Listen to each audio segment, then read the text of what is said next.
Napansin nga pala ulit tayo ng GMA kaya naman ipipicture nila ulit yung isang content natin. Dini nga sa Padre Burgos, Quezon. At ito nga yung behind the scene ng aking interview dito. Wala lang, share ko lang.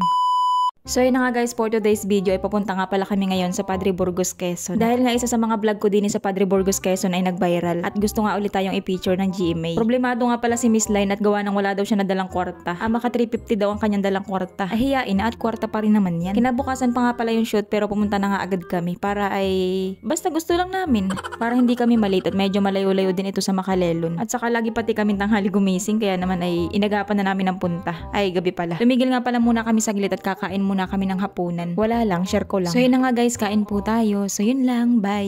Uy, di pa tapos. Pagkatapos nga pala namin kumain, ayan, nakarating na nga pala kami sa Padre Burgos. O, di ba ang bilis? Dini nga pala yan sa Barangay Danlagan, Sitio Matalondok. Dini baga sa lagi kong inapag-vlogan. Vlogan? Basta yun. So bali dito nga pala kami nakitulog kay Tita Balileng. Tulad mo, Balileng. Ay, hindi pala yun. Sa mga hindi po nakakaalam, taga dito po talaga kami dati. Taga dito ang mga kamag-anakan ni Papa. Pag hindi sa Makalelon, dito ako madalas nagbablog. At yung nag-viral nga na video ko na gustong i-feature ng GMA, ay dito ko nakuha. Yung bagang vlog ko dito noon nakibit. Hindi kabit ha, kibit. Yan, kibit. Yung ganito baga. Kadalasan yan yung mga nakadikit sa malapad na bato. Sa Makalelon kasi ay wala namang malapad na bato doon, kaya walang makukuha na ganyan doon. So yun na nga, starting na nga pala kami ng shoot. Tapos itong si Miss Line naman ay todo pa picture. Akala mo naman talaga hindi lagi kami magkasama ay may pagyapos pa ay Yan ay kaya napapagkamalan akong tomboy ay. Pero yun na nga, pagpasensyahan nyo na naman po at nahihilo na naman talaga ako sa video ko ngayon. Para baga siyang naalon. Nahihilo ako habang binovoice over ko. So yun na nga, habang abala nga pala yung cameraman, si Miss Line naman ay abala sa pag-ayos ng aking buhok. Ay wow, napaka-supportive naman pala.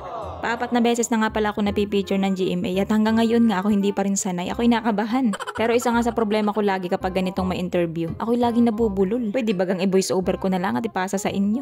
So yun na nga, after ng interview ay magluluto na muna kami bago kami manguha kasi nga hindi pa low tide. O diba nauna pa yung luto kaysa doon sa pagkuha. Kahapon pa lang kasi ay nagpakuha na nga agad ako sa tito ko. Yun kasing viral video ko, ang luto na ginawa ko dito ay ginawa kong chicharon. At yun ay kailangan munang tuyuin bago iprito. Hindi naman kasi ura-uradong matutuyo yun ngayon kapag kami nanguha na agad tapos ngayon natuyuin. Oy, bakit parang nagagalit ka na naman? So yun na nga, hindi ako pwedeng magsombrelo kasi nga ay hindi daw makikita sa TV ang pagmumuka. Kaya naman ay ayan, hagas na naman ang paghihitsura at yan ang sulo. Nga pala salamat kay Ate Jane na tinutulungan nga niya ako na mag-asikaso din sa pag-prepare ng mga gagamitin ko. Salamat din sa masarap na ulam na niluto mo. Nagustuhan ng mga kasama ko, ang sarap mo daw magluto. At saka kay Tita Balileng, salamat at pumayag kayo na dito na lang kami mag-shoot. So yun na nga, nilaga ko nga lang pala yung kibit tapos papakuluan lang siya ng 15 minutes. Tapos ayan, pwede mo nang itapon.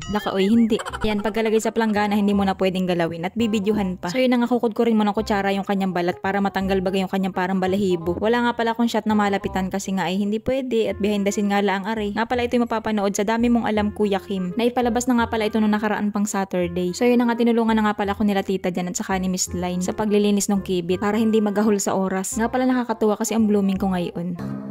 Ay wow, pilingon. Pero nung napanood ko na nga itong palabas nila, ayan, nung tsaka ng pagmumuka, pang asar. Hindi talaga ako pan TV. Pang vlog lang talaga ako. Dito lang ako sa cellphone ko maganda eh. Nga pala pagkatapos linisan yung kibit, so yun, ibibilad na yun. At ito nga niluluto ko, ito yung nabilad na. Bali napakasimple nga lang pala ng paggawa ng chicharong kibit. Papakuluan lang siya ng 15 minutes, tapos lilinisan, tapos ibibilad sa araw, tapos kapag natuyo na, pwede mo na agad iprito. So yun na yun. Pero nga pala nagluto rin kami ng adobo niyan. Kaya maraming ingredients dun sa lamesa. So yun na nga, after namin magluto ay hibas na. At ngayon naman ipapakita naman namin sa inyo kung paano naman sila kinukuha sa batuhan. Sila nga pala ay parang mga lapas din na nakadikit sa bato na kailangan mong tuklapin ng kutsilyo. Pero mas nakakatakot nga silang panghuhain gawa ng para baga silang higad. Nakatakot ang itsura nila. Nga pala bago tayo magpatuloy ay shoutout muna kay Dimple, Imaylin Iling, Miko Esperanza, Ara Bundok, at kay Jeric Aquino. So yun lang, bye!